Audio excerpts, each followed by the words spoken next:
It's 1812. You're headed west to chase freedom and settle your family. You've traveled many, many miles, and now you're out of water.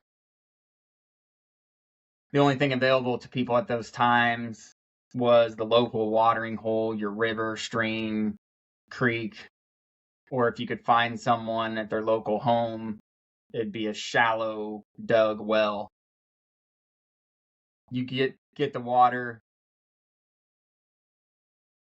provide thirst to your family, and then anxiety sets in because you don't want to end up like the family you just saw a mile back who's torn and ridden with disease from whatever came from that water.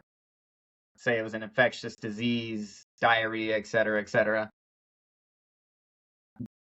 This is the thing we take for granted in modern times with our current water systems. And what I want to show to you is a graph that really demonstrates this story.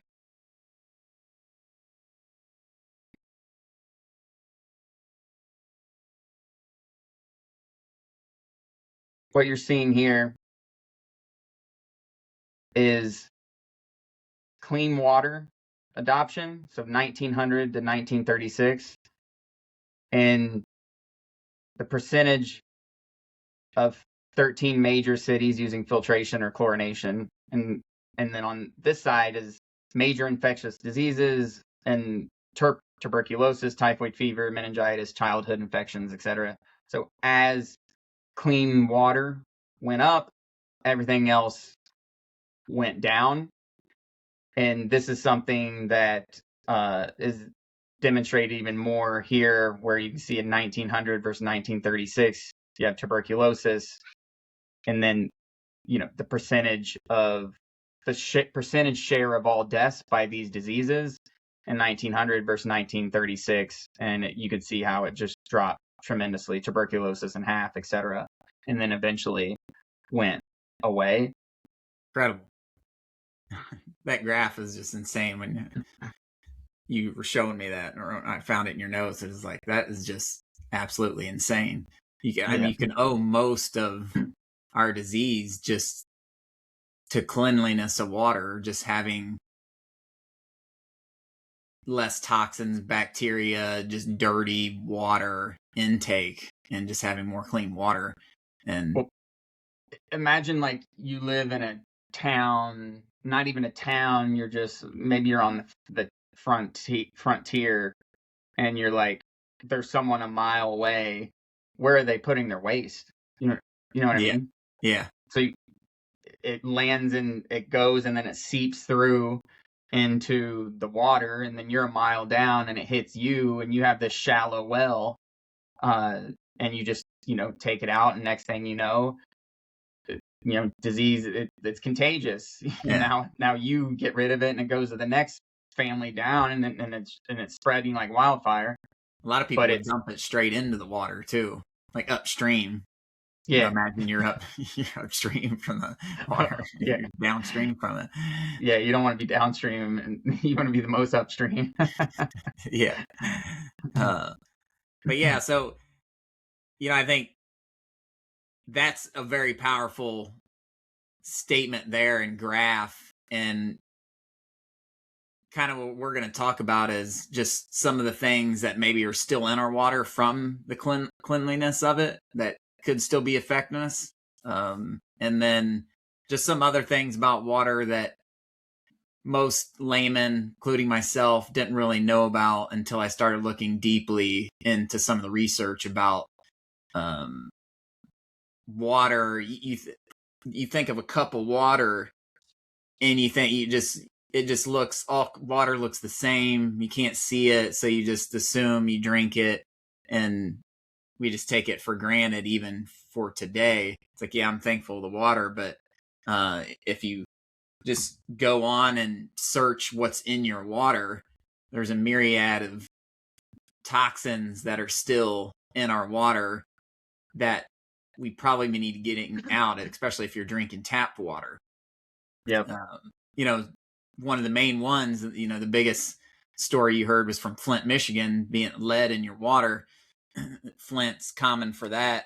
But they estimate there's around like 10 million people still drinking from lead water pipes. And I was looking it up. It showed like the top 10 states that have like lead service lines reported. Illinois was the top one. Illinois, Ohio, New York, Michigan, Indiana, Wisconsin, Iowa, Minnesota, Pennsylvania, New Jersey, and there are tens of thousands of lead service lines. So you don't even know if yours is, and that's lead has been proven to not be good for intake for human beings, either breathing or intaking it orally. Yeah, that's so awful. That's like one of the biggest ones. So it's like, oh, you should be that should be. So if you're not testing your water, you don't know if lead's in there. And then there's some of the things that caused that graph to happen, where disease went down and water's clean. We started like chlorinating our water, which it kills all the pathogens, but now it's kind of left over in our water, and a lot of that's linked to and this is just what's been found, it's linked to bladder and colon cancers. There's several studies showing links just to the chlorinated water, because there's a lot more the monitoring of this, of how much they're using and how much is still in there isn't very, they don't look at it very strongly or very precisely. So like you look at your water, you go to the the EWG, that's what it is. And you can see what's in your water. And I looked at the Indiana one, and it was like 50 times the amount that over what they recommend. The chlorine? Yeah, the chlorine part. So it's pretty wild. And then you got a whole list of other things that they're PFAS, which is forever chemicals coming from chemical companies. Those are in there. The fluoride. Real quick on that, there was a study. I'm looking at a study right here. They did a study, in a lot of these studies, they'll just like randomize test tap waters in cities or something. And there were 716 household taps that had at least one PFA or PFAS chemical could be detected, which is about 45%. It says about 45% of U.S. tap water has PFAS in it. And they're probably lowballing it too, I bet. Yeah, for sure. 87% of samples had microplastics. 87% had microplastics. And you think about, like, in your water, like, where's the microplastics coming from? That's coming from somewhere in the supply chain system. You know what I mean? Yeah. It's not like, hey, someone was pumping water through plastic. Yeah. And then you think, a lot of people go with plastic water bottles instead. And then they did a study, I think it was water out of Lake Michigan or Lake Erie, tap water out of there versus water bottles. And I think it was, it was like 10 to 20 times the amount of microplastics, nano microplastics that were in the plastic water bottle versus the tap water, which is wild, with how much nanoplastics are connected to like smaller penis size, all kinds of wild stuff. Cancers, that affects like your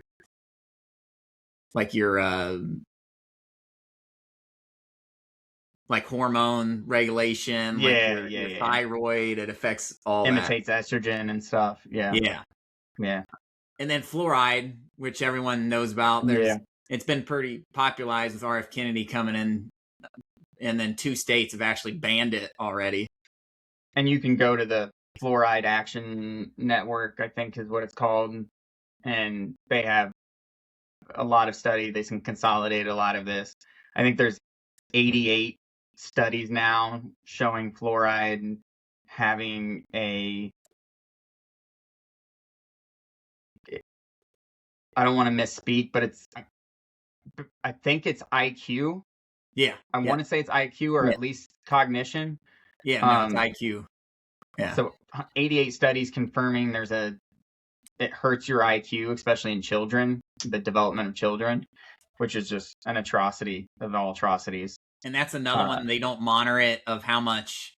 They just have like a suggestion of what you should put in there, and no one like monitors how much is being in there and how much is at the end result when you get it out of the tap water. Yeah. And then on top of that, like the EPA only regulates 90 contaminants, and there's like tens of thousands of chemicals out there. So it's hard telling what they're not even regulating. That's in water. Yeah, that's scary to think about. So that's like, all right, yeah, you got to get a filter. That's one of the main things of like trying to get something. So there's like reverse osmosis. You could get a house filter. You could get a Berkey desktop system where it's like 4 or 5 gallons where you just pour it in each year. That's what you and I had for quite a while when we couldn't afford a house system, or when we just didn't have our own home. You had the Berkey system. I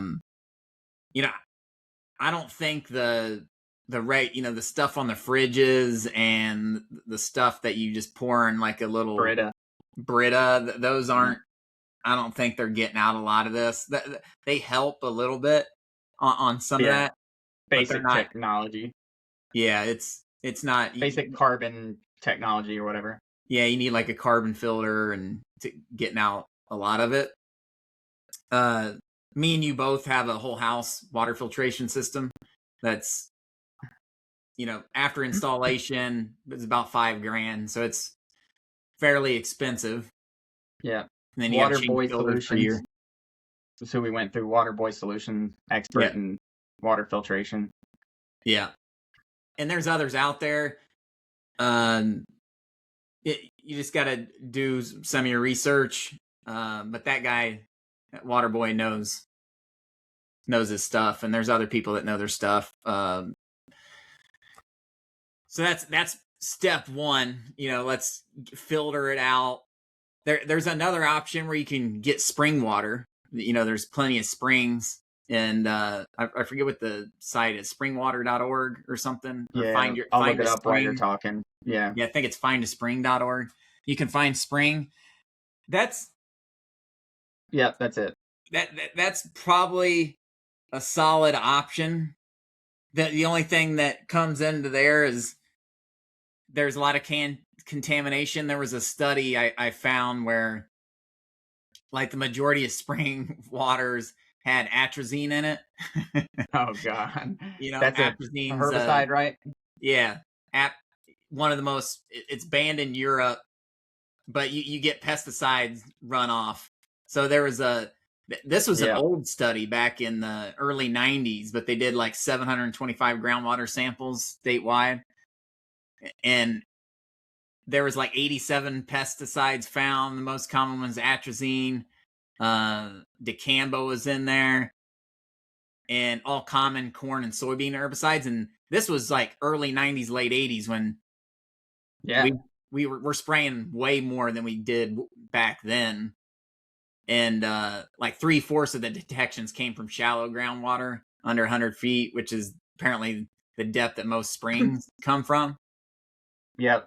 And then atrazine is banned in Europe, and there's apparently we're spraying like 30,000 tons of it on our corn and whatever, but it's coming off in our groundwater, rivers, streams. But this is the one that's very common, and it was known to be a conspiracy, but there's studies in Iowa and to Utah, like 8 sites tested, found that like 92% of frogs, male frogs, had abnormal testicles and extra female ovaries. So male frogs had extra female ovaries. So they're essentially like changing sex for exposure to atrazine in just over like 25 parts per billion, which was enough to produce like a 10-fold decrease in blood testosterone levels compared to normal male frogs. And this is something you can't really test that easy. It's expensive to test it, whether you have the toxin. So like, you and I just got like blood panels done and whatnot, and nutritional tests and stuff, and then like that's not in there. Other popular toxins are lead and whatnot, but that's not in there, or any other herbicide or pesticide for that matter. And even just testing it in your water, it's going to be very expensive to test it. And normal water tests are pretty expensive. They're like $200. You know what I mean? But most of them have been tested. If you go to ewg.org and go in there and put your zip code in, it'll tell you what's in your water. Yeah. Like, it's pretty insane, all the junk that's in mine just by searching. But what about mine? Mine's well water, private well. Oh, yeah. See, yours, it probably doesn't have yours on there. So here's what's something that was crazy, is because like even private well water, 43 million Americans are on private wells, and you think that, oh, maybe you're on well water, you can alleviate yourselves from like some of the things we've been talking about. And similar to what you were just mentioning, it found there's a USGS study of detected pesticides and industrial solvents in 60% of private wells, and microbial contaminants, and there's another one with other contaminants, and so you're not safe there either. And then I've done tests on my water, and like I know like some of these like aren't in there, like some of the tests that the things that they're testing in there aren't in there. Yeah. So yeah, I mean, this is something like you are drinking water every day, and you want to reduce. That's EWG. This is just EWG just showing what's in my water, and it's just like pretty insane. These are just the top things it found. But arsenic. That like chloroform, 45 times amount of the limit that it's guideline. Bromochlorine, arsenic, all kinds of crap in here. Nitrates, 4.5 times. And whatever. You just put in your zip code. This is like your local municipality water. Yep. Citizens Water, which was Citizens Water had a lot of lead service lines I saw when I was doing research around it. Wow. But yeah, it's pretty wild stuff. So this is definitely not to try to scare you or anything. It's just, try to be informed. And it's one of those things where, you're not going to notice it. You'll have health problems, and you won't know what the source is or causes. But as I was saying, like, you want to reduce the amount of chronic inflammation. And so if you have something in your water and you're constantly drinking it, it's chronic inflammation over and over and over. And that's what causes disease. Yeah. And yeah, so that's something you want to try to get ahead of. These, I think there was. Yeah, go ahead. No, you're right. Go ahead. I was just gonna say that like pesticides and herbicides are a huge one. I think I've talked about this study before, but like one thing that was just like very blatant that became popular recently was they did a study of people living within how close someone lived within proximity of a golf course, which is highly sprayed, and people that lived within 1 mile of a golf course had more than twice the odds of developing Parkinson's disease as someone that lived 6 or more miles away. And people whose public water service contained the golf course had nearly double the odds of developing Parkinson's. Wow. And so like say you're you're far away from a 5 miles away, but then your public water surface has a golf course near, you have double the Parkinson's disease. Spray so much glyphosate. Yeah. And it said the last one on insight from that study was that if your golf course is located where chemicals could easily seep into the groundwater, you had an 82% higher risk. So I don't know if like the soil was different, we could easily seep in, but yeah. And what, frightens me is you go around your neighborhood and everyone has their little True Green, thing in there, and they're all spraying it, and that's obviously seeping into the groundwater, and people just don't put two and two together, and then that evaporates into the sky and it rains and comes back down, and we're in a hotbed of stuff. But I digress. One of the things I wanted to mention is we named this video like change your relationship with water, change your health. And one of the things that we put on our systems is a structuring water system. It's like a vortex. And as water, we get our water from mountains, spring water, streams, rivers, the ocean, right? And those are part of biological systems that create, for lack of better words, like a life force and energy in the water, a structure to them, a cellular structure. When you look under a microscope, it looks like a snowflake, a crystal. And the farther your water gets away from those biological systems, it's constantly hitting the rocks, right? And it's seeping through different rock systems down a mountain. It loses that structure and it loses the quality and potential effects of water if it wasn't. And so we restructure our water to try to get it back into that energetic state of, and they call it structured water. Or there's a guy named Gerald Pollack, he calls it easy water. It's just trying to like mimic nature. Because like one of the way, if you think about AI broke it down for me, and it helped better explain it. You think of like the tap water's journey of water versus nature's journey. Nature's kind of what you talked about. It's coming through a river or like a stream or a waterfall, and it's like spiraling through rocks, and then you have the sun shining on it. So it's like it's getting energy from the sun, just like the plants do.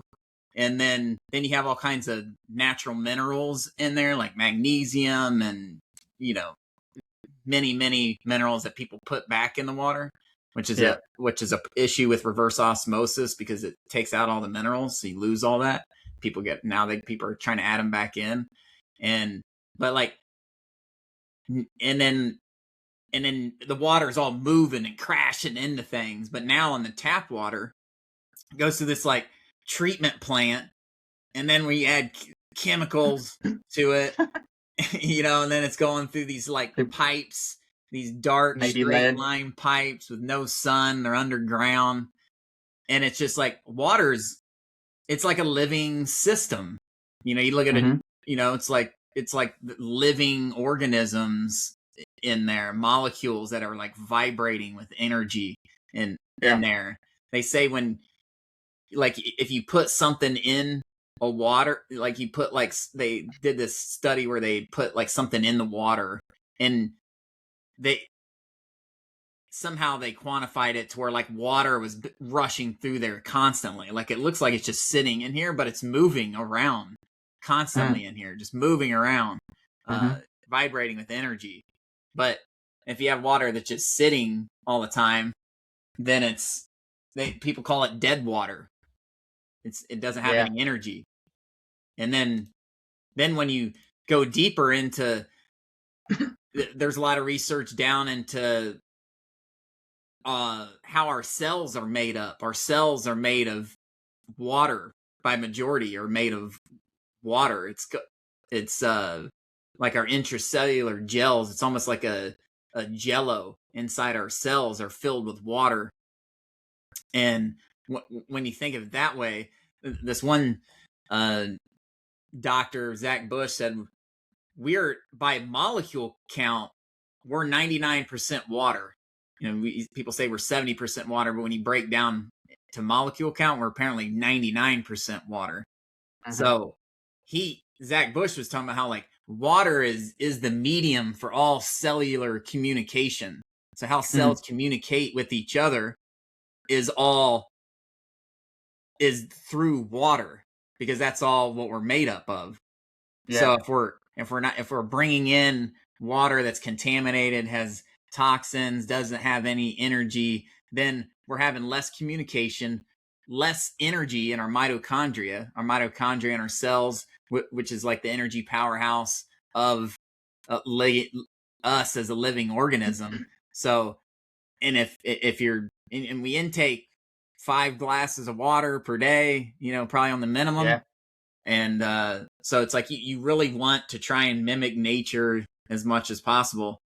And that, to me, is what we try to do with that structuring water unit. Yeah.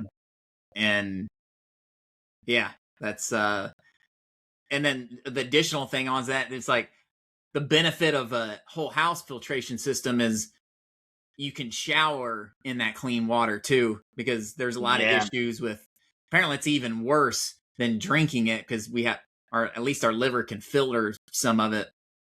Kidneys and liver can filter it, but there you get this hot shower that opens up your pores and you're getting that chlorine just seeping in.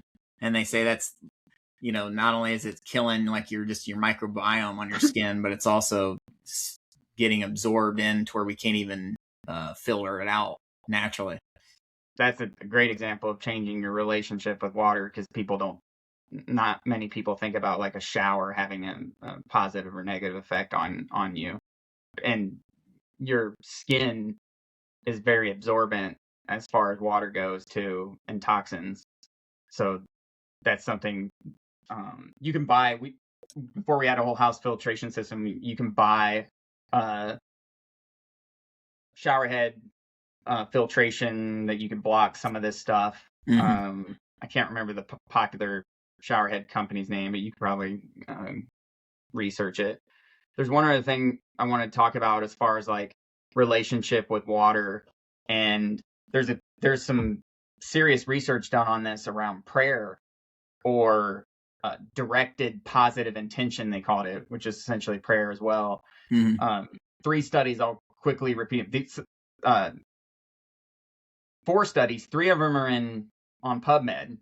Put them in the show notes, So it's not like, some woo-woo thing. A double-blind study, 2,000 people in Tokyo directed positive intention toward water stored in a room that was electromagnetically shielded, right? So there's nothing outside that can impact it. And independent judges rated the crystals from the treated water, and it's like way better than the controls. And so it changed the crystallization of the water. There was a couple more, like triple blind study, 1,900 people, over 2,500 independent judges again rated crystals from the water more highly, right? So they're just like independently judging this water that's, prayer, positive intention. And then there's another one around Buddhist monks. Water that was blessed by Buddhist monks was used in human stem cell cultures, and they found that researchers observed differences involving cell growth and cell cycle activity, and cell senescence and pluripotency in the one that was blessed by the monks, which is just wild to think about. No one thinks about, hey, if I just put a little intention on this water before I drink it, it can actually have an impact on it. And they say that, there's a few, I kind of was using AI to help me understand like what some of the mechanisms behind that. There's this concept called frontier consciousness and research, and it proposes that intention can interact with physical systems locally or at a distance. You and I understand like some of this, but also sound and vibration, electromagnetic activity.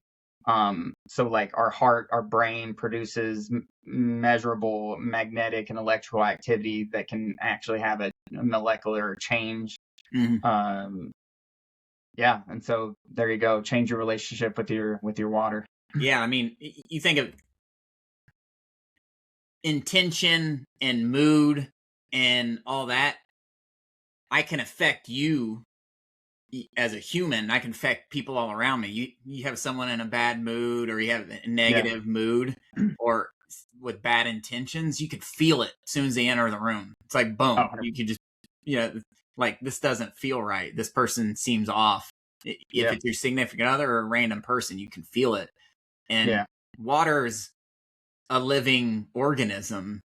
And it's like, to me, it makes sense. Like they did studies with plants, people watering their plants, and the relationship the plants have with the waterer, and how it can the plants intake water and live longer because the person has a good intention with these plants. Pretty incredible. Same with like the structured water.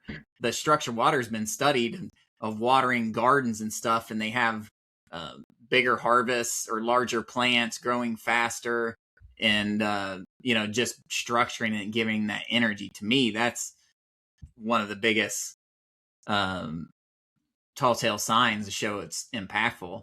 And it's like all cultures from the very beginning treated water as it was like alive.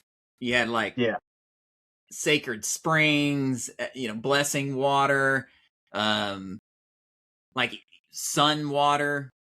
That's a big one. You just put water in a glass jar and sit it out in the sun. It tastes different. Way different. I haven't done it this year. Or just even cucumber water. I've been doing that a lot over the summer. Too many cucumbers in the garden. But that structures the water.